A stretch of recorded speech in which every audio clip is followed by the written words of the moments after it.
Imagine stepping onto a plane, excited for a first-class experience, only to be humiliated and thrown out. That's exactly what happened to 73-year-old Clara Richards. But little did they know, this wasn't just another elderly woman. This was a woman who had spent a lifetime fighting battles, and she was about to fight her biggest one yet. What started as an act of discrimination would soon shake the entire airline industry. Because Clara didn't just get even she made history. Stay with me, because this story is about to take an incredible turn, the incident that sparked it all. It was supposed to be a normal day at the airport.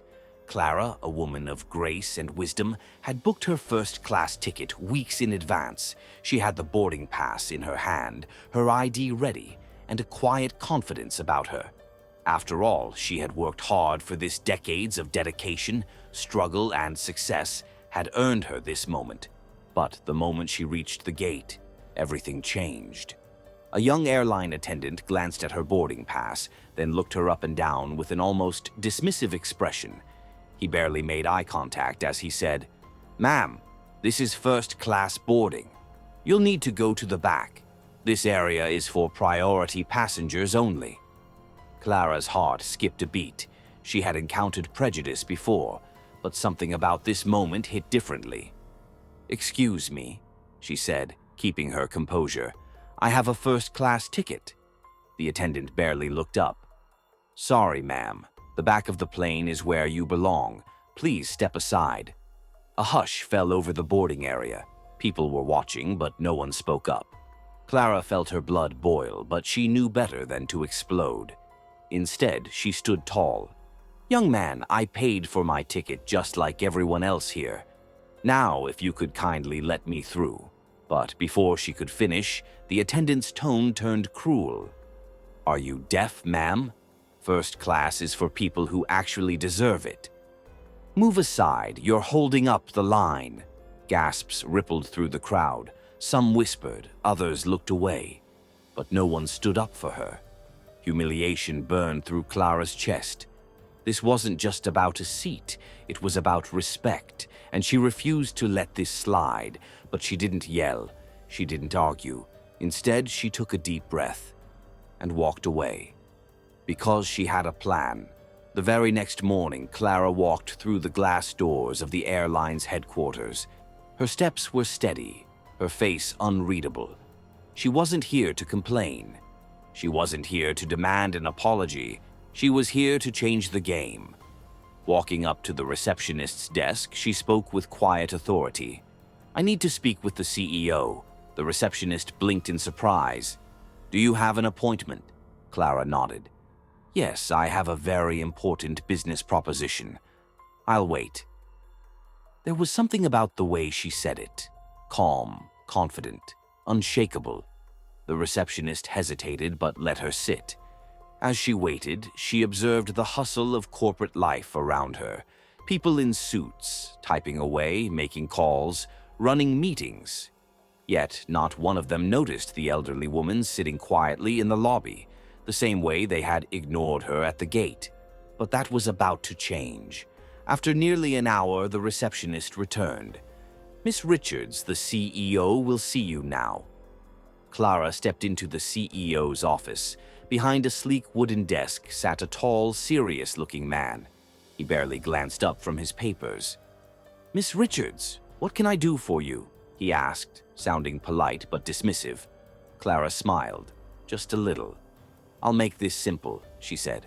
"I want to buy your airline." The CEO's pen froze. "Excuse me," he said, finally looking up. "You heard me. I want to buy this airline. You run it, but you don't run it with respect. And that's about to change." A tense silence filled the room. The CEO leaned back in his chair, studying her. "Miss Richards, buying a major airline isn't something you just decide overnight.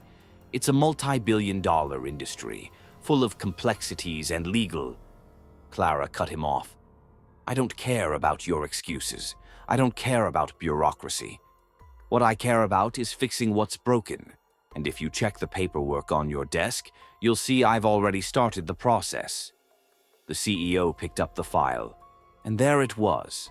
She wasn't bluffing. Clara Richards wasn't just a retired woman. She was a powerhouse investor. She had spent years in business, making strategic deals, and she had the resources to pull this off. And within days, she did. The news spread like wildfire. 73-year-old woman takes over. Airline after first-class discrimination. Social media exploded with support. People applauded her boldness. Others shared their own stories of discrimination. The airline's reputation crumbled overnight, and the first order of business for CEO Clara Richards, firing the flight attendant who had humiliated her. But that wasn't all. She overhauled the entire airline's customer service policies. She implemented stricter training for attendants. She created a system where passengers could report discrimination without fear. She wasn't here for revenge. She was here for change, and she made sure no one would ever feel the way she had felt that day at the gate. Weeks later, standing before the media as the new CEO, Clara made a statement that would go down in history. Respect isn't earned by your title or your wealth. It's earned by your actions. And from now on, in this airline, if you don't stand for respect, then you'll be asked to step down. Clara Richards wasn't just a woman who had bought an airline. She was a woman who had rewritten the rules for everyone who had ever been overlooked, for everyone who had ever been underestimated, for everyone who had ever been told they didn't belong. She didn't just take her seat in first class. She built a world where everyone had a seat at the table. So, what's the lesson here?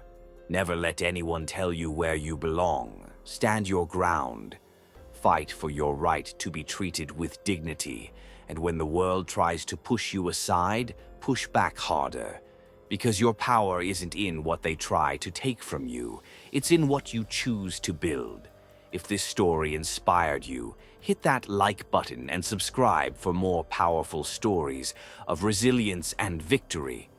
Because the world needs more people like Clara Richards. And maybe, just maybe, the next story will be about you.